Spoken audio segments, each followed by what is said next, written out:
এক ভদ্রলোক বলেছে যে শরীয়তে যদি জায়েজ থাকতো তাহলে ৬০-৭০ টাকার রশি কেনার সামর্থ্য আমারও ছিল।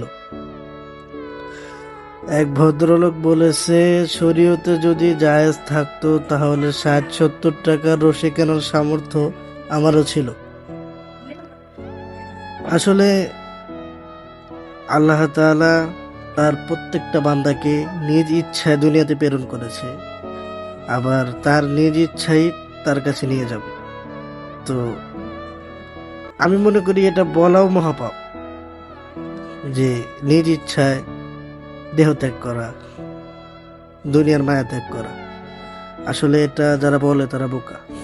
আল্লাহ তাআলা প্রত্যেকটা মানুষকেই কোনো না কোনো ভাবে, আহামরি এত বেশি কষ্ট আল্লাহ তাআলা দেয় না, তিনি দয়ার সাগর। তবে আল্লাহ তাআলা যাকে বেশি মহব্বত করে তাকেই পরীক্ষায় নেয়। তো এক্ষেত্রে আমাদের ভুল ডিসিশন নেওয়া এটা এটা ঠিক না। এটা আল্লাহ তাআলার সাথে শিরিক করা। সমস্ত গুনাহ মাফ করলেও আল্লাহ তাআলা এটা মাফ করে না কখনো। তো এই কথাটা আশা করি আর না বলি।